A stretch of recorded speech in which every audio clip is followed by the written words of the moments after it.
नमस्ते।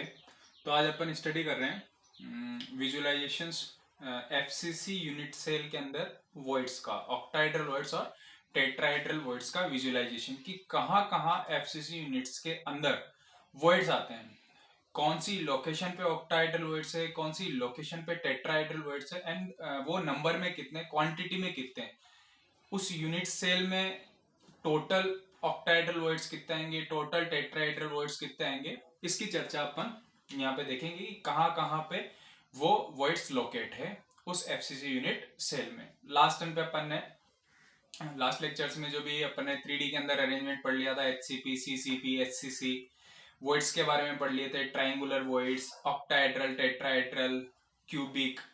ठीक है, कुछ देखा भी था अपन ने कि ऑक्टाहेड्रल वॉइड्स कैसे बनते हैं और टेट्राहेड्रल वॉइड्स कैसे बनते हैं। आज उनका विजुअलाइजेशन कर रहे हैं। ये अपने पास एक एफसीसी यूनिट सेल है। ठीक है, ये एफसीसी, यहाँ पे एफसीसी में क्या होता है, कॉर्नर्स पे पार्टिकल होते हैं और साथ के साथ कहाँ होते हैं, फेस के सेंटर पे। तो ऑक्टाहेड्रल वॉइड्स में क्या देखा था अपन ने, 3 पार्टिकल्स कुछ इस तरह से ट्राइंगल बनाएंगे तो 3 पार्टिकल उसके नीचे कुछ इस तरह से पार्टिकल बनाएंगे और वो तीनों 6 पार्टिकल क्या है, आपस में कनेक्टेड होने चाहिए, आपस में टच होते हैं। तो देखो यार आपके पास क्या है, ठीक है, अगर मैं ये फेस के जो सेंटर वाले हैं इनको मैं हटा के वापस, जैसे यहाँ पे आपने क्या करा, इस सेंटर से इस वाले फेस सेंटर पे एक एक्सिस ड्रॉ की, यहाँ से यहाँ पे ड्रॉ की और एक यहाँ से यहाँ ड्रॉ की, 1 2 3 4 कुछ इस तरह से। तो देखो यार ये 3 पार्टिकल्स आपस में टच है और कुछ इस तरह से ट्राइंगल बना रहे हैं, और ये 3 पार्टिकल आपस में टच है और इस तरह से क्या बना रहे हैं, ट्राइंगल बना रहे हैं। तो ये जो बीच में जो स्पेस है, ये वाली, जिसको आप क्या बोलते हो, बॉडी सेंटर बोलते हो, यहाँ पे ऑक्टाहेड्रल वॉइड्स क्रिएट हो रहा है। ठीक है, तो ये एक ऑक्टाहेड्रल वॉइड्स हो गया एट बॉडी सेंटर। कहाँ पे है साहब, बॉडी सेंटर पे। आ रही है बात समझ में? ठीक है, तो एक तो बॉडी सेंटर पे ऑक्टाहेड्रल वॉइड्स होता है। एक बात अब यहाँ पे देखो दूसरे वाले क्यूब में कि सपोज यहाँ पे ऑक्टाहेड्रल वॉइड्स है। ठीक है, ये फेस सेंटर है, कितने डिस्टेंस पे होगा, a/2, क्योंकि ये पूरी कितनी है, ये भी a है, ये भी a है, और ये वाली जो डिस्टेंस है ये भी कितनी है, ये वाली a है, तो ये कितने पे, a/2 पे टच कर रहा है। ऐसे ही इधर जो फेस सेंटर होगा वो a/2 पे टच करेगा। ये भी कितना है, यहाँ से a/2 है, ये भी कितना है, a/2 है, ये इधर से इधर आ रहे हैं, ये भी कितना है, a/2 है। ऐसे ही आगे वाली यूनिट सेल में भी फेस सेंटर पे पार्टिकल होगा, वो कितने डिस्टेंस पे होगा, a/2 पे होगा। तो ये सारे फेस सेंटर वाले पार्टिकल आपस में टच कर रहे होंगे और एक क्या बना रहे होंगे, ट्राइंगल बना रहे होंगे। इस तरह से ट्राइंगल बना रहे हैं। तो यहाँ पे क्या बन रहा होगा, ऑक्टाहेड्रल वॉइड बन रहा होगा। कहाँ पे, एट एज सेंटर, एज के सेंटर पे। कहाँ पे बना रहा होगा, एज के सेंटर पे। तो ऐसे इसमें कितनी एज है, 12 एज है। कितनी एज है, 12 एज है। ठीक है, तो 12 एज है तो कितने ऑक्टाहेड्रल वॉइड्स बन रहे होंगे, 12। लेकिन इस यूनिट सेल में उसका कंट्रीब्यूशन कितना होगा, अगर मैं यहाँ पे कोई भी पार्टिकल, मान लो इस एज पे फुटबॉल रख दिया आपने, इस एज पे क्या रख दिया आपने, फुटबॉल रख दी, तो कितना कंट्रीब्यूशन इस यूनिट सेल में होगा, अपन ने बात की थी पहले ही कंट्रीब्यूशन की, कितना होगा, 1/4। कितना हो जाएगा यार, 1/4। ठीक है, तो एफसीसी के अंदर ऑक्टाहेड्रल वॉइड्स कहाँ होता है, एक तो बॉडी सेंटर पे होता है और सारी एज सेंटर पे होते हैं। तो नंबर ऑफ ऑक्टाहेड्रल वॉइड्स कितने आ जाएंगे, एक तो कहाँ है, बॉडी सेंटर पे है, प्लस 12 कहाँ है, एज के सेंटर पे है, लेकिन उनका कंट्रीब्यूशन कितना इस वाली यूनिट सेल में, हर का 1/4। तो कितना आ जाएगा, 4। 3 यहाँ से आएगा और 1 यहाँ से आएगा, यानी ऑक्टाहेड्रल वॉइड्स कितने हैं, 4। और अपन ने लास्ट लेक्चर में एक कंसेप्ट देखा था कि जितने पार्टिकल्स होते हैं उतने ही क्या होते हैं, ऑक्टाहेड्रल वॉइड्स होते हैं। तो एफसीसी में पार्टिकल्स कितने होते हैं, इफेक्टिव 4, तो उतने ही क्या आ जाएंगे, ऑक्टाहेड्रल वॉइड्स आ जाएंगे। ठीक है, तो ऑक्टाहेड्रल वॉइड कहाँ कहाँ होते हैं यार, ये बात पता चली अपन को। कि ऑक्टाहेड्रल वॉइड्स कहाँ कहाँ होते हैं? 8 body centre and all edge centre. Body के सेंटर पे होते हैं और एज के सेंटर पे होते हैं। डन। तो इस बात को याद रखना कि ऑक्टाहेड्रल वॉइड्स कहाँ कहाँ होते हैं। अब बात करते हैं टीवी की। टेलीविजन की बात नहीं कर रहे हैं, टेट्राहेड्रल वॉइड्स की बात कर रहे हैं।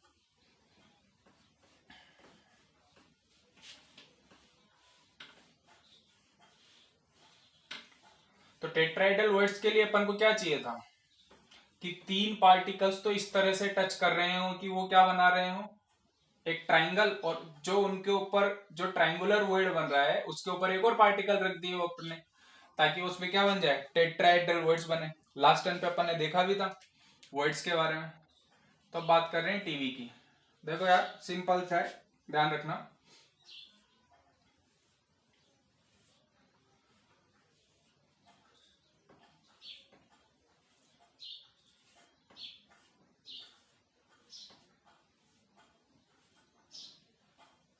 ये इस तरह से आपने क्यूब बनाया, इसको वही 8 क्यूब में डिवाइड कर रहा हूं।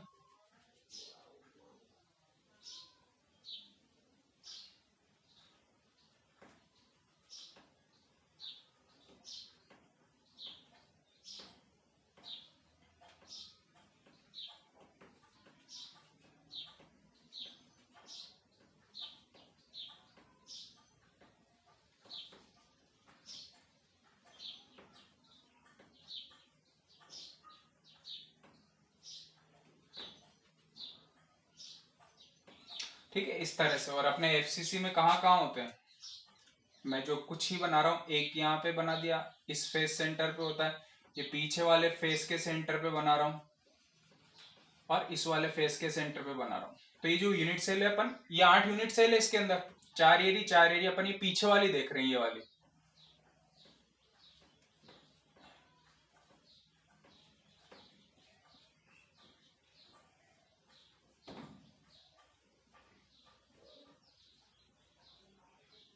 अपन ये पीछे वाली यूनिट सेल ले रहे हैं।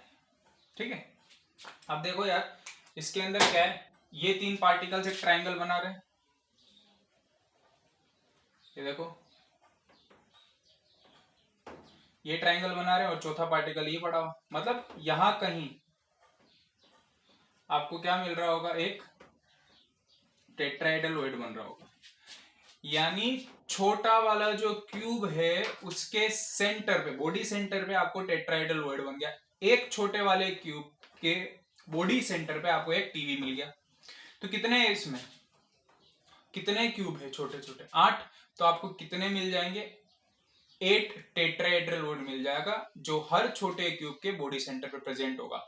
अगर मैं इस बड़े वाले की बात करूं तो देखिए, अगर मैं डायगोनल खींचता हूं यहां से लेके यहां तक, अगर मैं डायगोनल लेता हूं, ये आ रहा है डायगोनल, बॉडी डायगोनल पूरा, तो एक तो यहां आया और एक कहां आएगा, इस वाले जो छोटा क्यूब है, मिनी क्यूब है, उसके बॉडी सेंटर पे भी। और इस छोटे वाले क्यूब का बॉडी सेंटर कहां लाई कर रहा है, इस बड़े वाले क्यूब के बॉडी डायगोनल पे। यानी एक बॉडी डायगोनल पे कितने, एक बॉडी डायगोनल पे कितने टेट्राहेड्रल वॉइड्स आ रहे हैं, 2 टेट्राहेड्रल वॉइड्स आ रहे हैं। तो बॉडी डायगोनल कितने आप खींच सकते हो, 4। तो आपके पास टेट्राहेड्रल वॉइड कितने आ जाएंगे, 8। तो हर 8 मिनी क्यूब है, 8 मिनी क्यूब के बॉडी सेंटर पे क्या आ जाएंगे, टेट्राहेड्रल वॉइड आ जाएंगे। तो टेट्राहेड्रल वॉइड्स कहां प्रेजेंट होते हैं, 2 TV present 8 each body diagonal.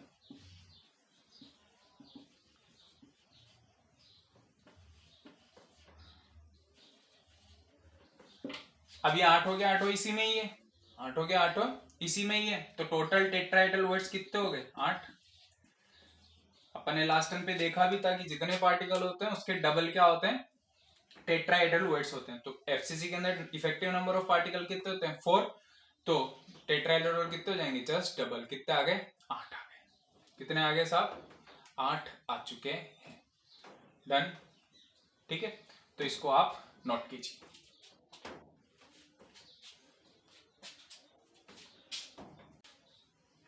अब कुछ नोट, ये बात आपको याद रखनी है, ठीक है, कि distance between nearest octahedral voids, कि पास पास में जो ऑक्टाहेड्रल वॉइड्स है उनके बीच की डिस्टेंस कितनी, वो कितनी है? a/√2। कैसे?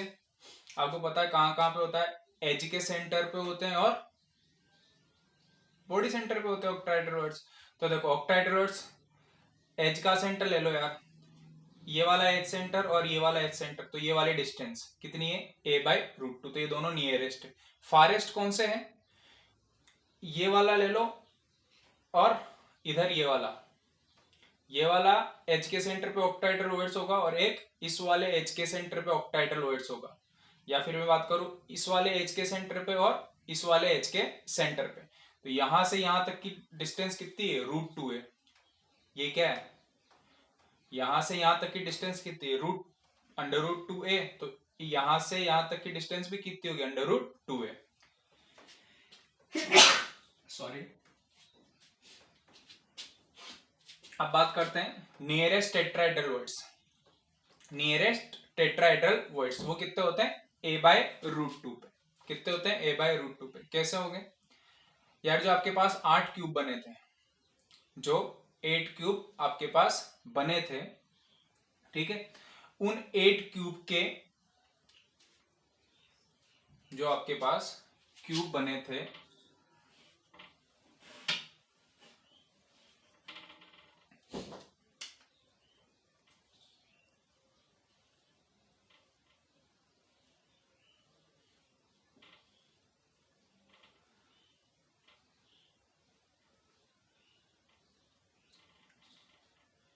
ये कुछ इस तरह से अपन ने क्या करा था? क्यूब बनाया था ना। एक्सप्लेनेशन के लिए एक बात समझ लें थोड़ा सा।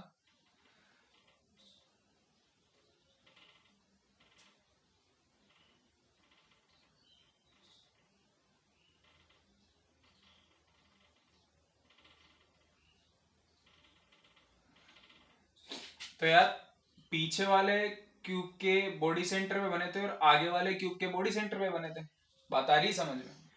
ठीक है, तो देखो बॉडी सेंटर्ड, अगर मैं ये वाली डिस्टेंस देखूं तो ये वाली कितनी है? a। डन, ठीक है। तो और अगर मैं इस एक छोटे क्यूब की एज लेंथ ले लूं तो ये कितनी है?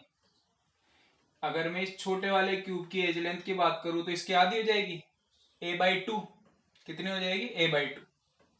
ठीक है, तो अगर मैं बात करूं कुछ इस तरह से कि ये एक बॉडी सेंटर्ड है, ये एक बॉडी सेंटर्ड है, ये आपके पास क्यूब की एजेस है, तो ये पूरी कितनी है? और एक ये इस तरह से आ रहा है, ये पूरी तो a है। ये कितना पार्टीशन आ गया? a/2 और ये भी a/2। ये कितने पे होगा? ये यहां से, यानी इस जगह से इस वाले एज सेंटर की लेंथ कितनी होगी? a/4।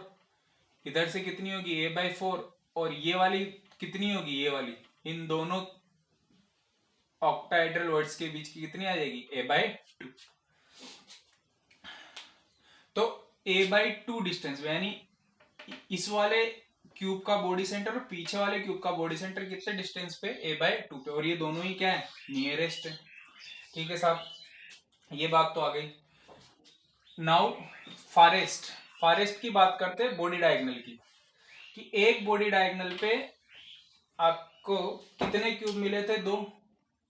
ये बॉडी डायगोनल है, सॉरी, आपको एक छोटे क्यूब का बॉडी सेंटर ये, दूसरा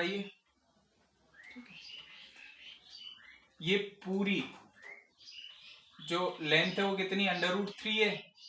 तो ये कितनी हो जाएगी? √3a/4। ये कितना हो जाएगा? √3a/4। और ये फारेस्ट, ये कितना आएगा? √3a/2। ये भी टेट्राहेड्रल वॉइड्स है, ये भी टेट्राहेड्रल वॉइड्स है। ये क्या है? ये कॉर्नर वाले पार्टिकल है। ये क्या है? कॉर्नर वाले। अगर आपसे पूछा जाए कि कॉर्नर वाले पार्टिकल से इस वाले टेट्राहेड्रल वॉइड्स की डिस्टेंस कितनी कितनी? √3a/4। और फारेस्ट टेट्राहेड्रल वॉइड्स की कितनी है? √3a/2। क्योंकि यहाँ पे क्या है? एफसीसी का बॉडी सेंटर होगा। तो ये भी कितना √3a/4, ये भी कितना √3a/4। तो फारेस्ट कितना आ गया टेट्राहेड्रल वर्ड्स की डिस्टेंस √3a/2। नाउ ये लास्ट वन पे अपन ने बात कर ली थी, कुछ रेडियस रेशियो है। ये रेडियस रेशियो है। अगर रेडियस रेशियो किसका, ये वॉइड्स के अंदर पार्टिकल पड़ा होता है, और ये जो वॉइड्स बनाते हैं आइडेंटिकल पार्टिकल जो अपन ने एनायन और केटायन लिए थे, ठीक है। तो अगर जो रेडियस रेशियो है वो 0.155 रहता है तो टेट्राहेड्रल वर्ड्स है, ठीक है। सॉरी, ट्रायंगुलर वर्ड्स 0.155 से स्टार्ट होके 0.225 तक कौन से वर्ड्स आते हैं, ट्रायंगुलर वर्ड आते हैं। वो अपने केसेस में है नहीं, अपने टेट्राहेड्रल ऑक्टाहेड्रल क्यूब की बात करते हैं। तो अगर रेडियस रेशियो 0.225 से लेके 0.414 के बीच में आता है तो कौन से वर्ड्स आते हैं, टेट्राहेड्रल वर्ड्स आ जाते हैं। अब क्योंकि जैसे ही 0.414 आएगा तो वर्ड्स कौन सा हो जाएगा, ऑक्टाहेड्रल वर्ड्स, क्योंकि कैलकुलेट कर चुके। तो 0.414 जैसे ही आया वर्ड्स कैसा हो गया, ऑक्टाहेड्रल वर्ड्स। और कहां तक वो रेशियो 0.732 तक पहुंच जाएगा। जैसे ही 0.732 पहुंचेगा वो कैसा हो जाएगा, क्यूबिक वर्ड में चेंज हो जाएगा। और कहां तक, 1 तक जाएगा। तो ये आपको ध्यान रखना, अगर ये 0.225 पे एग्जैक्ट टेट्राहेड्रल वर्ड्स आएगा, उसके बाद थोड़ा डिस्टोर्शन स्टार्ट हो जाएगा। अगर जैसे जैसे ये रेशियो बढ़ता जा रहा है वैसे वैसे डिस्टोर्शन स्टार्ट हो गया उस वर्ड्स में, और जैसे ही 0.414 पे पहुंचता है वो वर्ड्स कैसा, किसमें बदल जाएगा, ऑक्टाहेड्रल वर्ड्स में बदल जाएगा। परफेक्ट ऑक्टाहेड्रल वर्ड्स का जो रेशियो है 0.414 आएगा रेडियस का रेशियो, लेकिन जैसे जैसे बढ़ता जाएगा वैसे वैसे डिस्टोर्शन स्टार्ट हो जाएगा। जैसे 0.732 पे पहुंचेगा ऑक्टाहेड्रल वर्ड्स बन जाएगा यार सब। और ये उनके कुछ एग्जांपल है कि कौन कौन से क्रिस्टल स्ट्रक्चर में टेट्राहेड्रल वर्ड्स है या octahedral words. NaCl, ZnS, CaCl की बात अपन करेंगे ही, ठीक है। NaCl क्या है, हैलाइड्स ऑफ सोडियम। तो ऐसे ही हैलाइड्स ऑफ लिथियम मान लो, हैलाइड्स ऑफ सोडियम है आपके पास, सॉरी हैलाइड्स ऑफ रुबिडियम है, हैलाइड्स ऑफ पोटेशियम है।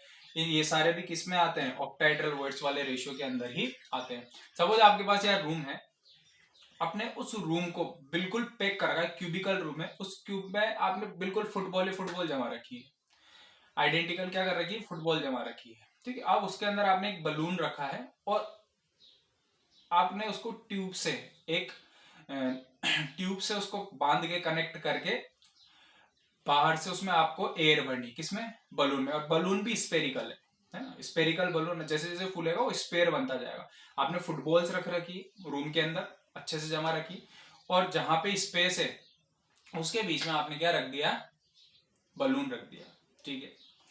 तो जो फुटबॉल है वो तो हो गए आपके एनायन, जो फुटबॉल है वो तो हो गए आपके एनायन, ठीक है।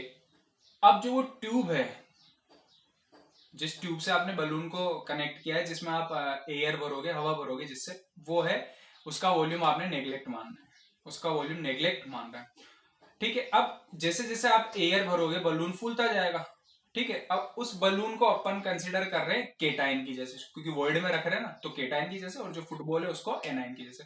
अब जैसे जैसे आप उसमें एयर भर रहे हो बलून फूलता जाएगा, तो उस बलून की radius similar as the cation की रेडियस, और फुटबॉल की radius similar as the anion की रेडियस। अब जैसे ही वो रेशियो कितना आएगा, 0.225 आएगा, उनका अरेंजमेंट कैसा हो जाएगा, उनका जो अरेंजमेंट है कि जो फुटबॉल है, जो सॉरी बलून है और उसके चारों ओर फुटबॉल है, वो किस ज्योमेट्री में आ जाएंगे, वो टेट्राहेड्रल में आ जाएंगे। कैसे आ जाएंगे, टेट्राहेड्रल्स में। फिर जैसे जैसे आप हवा भरते जाओगे रेडियस का रेशियो बढ़ता जाएगा, क्योंकि बलून की साइज बढ़ेगी तो R+ बढ़ेगा, तो ये 0.225 से बढ़ता जाएगा, 0.225 से बढ़ता जाएगा। तो टेट्राहेड्रल का जो ज्योमेट्री थी वो कैसे होने लगी, बिगड़ने लगी, डिस्टोर्ट होने लगी। तो जैसे ही वो रेशियो कितने पे आ जाएगा, मतलब बलून का रेडियस और फुटबॉल का रेडियस किस पे आ जाएगा, 0.414 पे आएगा, तो उस शेप को, उस ज्योमेट्री को देखने पे बलून और उसके चारों तरफ 6 फुटबॉल आएगी, ठीक है। तो वो कैसा आ जाएगा, ऑक्टाहेड्रल ज्योमेट्री में आ जाएगा। फिर आप जैसे जैसे बलून में एयर भरने लगोगे, हवा भरने लगोगे, तो ऑक्टाहेड्रल ज्योमेट्री में डिस्टोर्शन स्टार्ट हो जाएगा। और जैसे जैसे ये रेशियो कितने पे आएगा, 0.732 पे आएगा, रेडियस का रेशियो कैसा आ जाएगा, मतलब जो वॉइड आ जाएगा फुटबॉल के बीच में, वो कैसा आ जाएगा, क्यूबिकल अरेंजमेंट आ जाएगा, क्यूबिकल वॉइड आ जाएगा। फिर आपने उसमें हवा भरनी, जैसे जैसे एयर भरोगे फिर वही डिस्टोर्शन स्टार्ट होगा, और जैसे ही वो एक पे आएगा, एक पे आने का मतलब बलून की रेडियस और फुटबॉल की रेडियस एक जैसी हो गई। एक जैसी होने का मतलब जो फुटबॉल थी या जो बलून था वो किसके आइडेंटिकल हो गया, फुटबॉल के आइडेंटिकल ही हो गया। देन वहां पे कोई वॉइड नहीं, ना ऑक्टाहेड्रल होगा, ना टेट्राहेड्रल होगा, ना ही क्यूबिकल होगा। वो जो बलून था वो किसकी जैसे हो जाएगा, फुटबॉल की जैसे, सॉरी हाँ फुटबॉल की जैसे हो जाएगा। अच्छा, बलून का अगर कोऑर्डिनेशन नंबर देखूं तो वो क्या होगा, उसके चारों तरफ कितनी फुटबॉल टच करे हुए। और फुटबॉल का देखूं तो क्या होगा कोऑर्डिनेशन नंबर, कि उसको कितने बलून टच किए हुए हैं। अरे ये बात समझे, तो जो केटायन का कोऑर्डिनेशन नंबर होता है वो क्या होता है, number of anion touching it. अगर आप बात करो कोऑर्डिनेशन नंबर ऑफ केटायन, तो कोऑर्डिनेशन नंबर ऑफ केटायन क्या हो जाएगा, number of anion touching it. It का मतलब किसको, केटायन को टच कर रहे हैं। और कोऑर्डिनेशन नंबर ऑफ एनायन वो किसके इक्वल होगा, number of cation touching it. तो ये किसकी बात हो गई, कोऑर्डिनेशन नंबर की बात हो गई। एक नोट है जो आपको याद रखना है यार, ठीक है, ये आगे भी पढ़ेंगे अपन, कि टेम्परेचर इंक्रीज करने पे, टेम्परेचर इंक्रीज करने पे कोऑर्डिनेशन नंबर डिक्रीज हो जाते हैं। टेम्परेचर इंक्रीज करने पे कोऑर्डिनेशन नंबर डिक्रीज हो जाते हैं, और प्रेशर इंक्रीज करने पे कोऑर्डिनेशन नंबर क्या होता है, इंक्रीज होता है। प्रेशर इंक्रीज करने पे कोऑर्डिनेशन नंबर क्या हो जाते हैं, इंक्रीज हो जाते हैं। टेम्परेचर इंक्रीज करने पे यानी अगर कोई आपके पास क्या है, क्यूबिकल अरेंजमेंट है, अगर आपके पास क्या है, क्यूबिकल अरेंजमेंट है, ठीक है, क्यूबिकल अरेंजमेंट है, ठीक है, तो अगर आप टेम्परेचर बढ़ाते हो तो उसका जो वॉइड हो जाता है वो कैसा आ जाता है, ऑक्टाहेड्रल वॉइड्स में आ जाते हैं। ये अपन आगे स्ट्रक्चर देखेंगे, 8:8 स्ट्रक्चर क्या होता है, 6:6 स्ट्रक्चर क्या होता है, उसमें काम आ जाएंगे, वापस बात करेंगे, ठीक है। तो टेम्परेचर बढ़ाने पे कोऑर्डिनेशन नंबर कम हो रहा है, प्रेशर बढ़ाने पे कोऑर्डिनेशन नंबर क्या हो रहा है साहब, बढ़ रहा है। तो ये प्रैक्टिकली देखा गया है, ठीक है। अपने को क्या याद रखना है, ये आगे ध्यान रखेंगे। जैसे NaCl का स्ट्रक्चर होता है 6:6, NaCl के स्ट्रक्चर को बोलते हैं अपन 6:6, CaCl के स्ट्रक्चर को बोलते हैं 8:8, ठीक है। ये कोऑर्डिनेशन नंबर पे डिपेंड कर रहा है, ये क्या है, कोऑर्डिनेशन नंबर का है।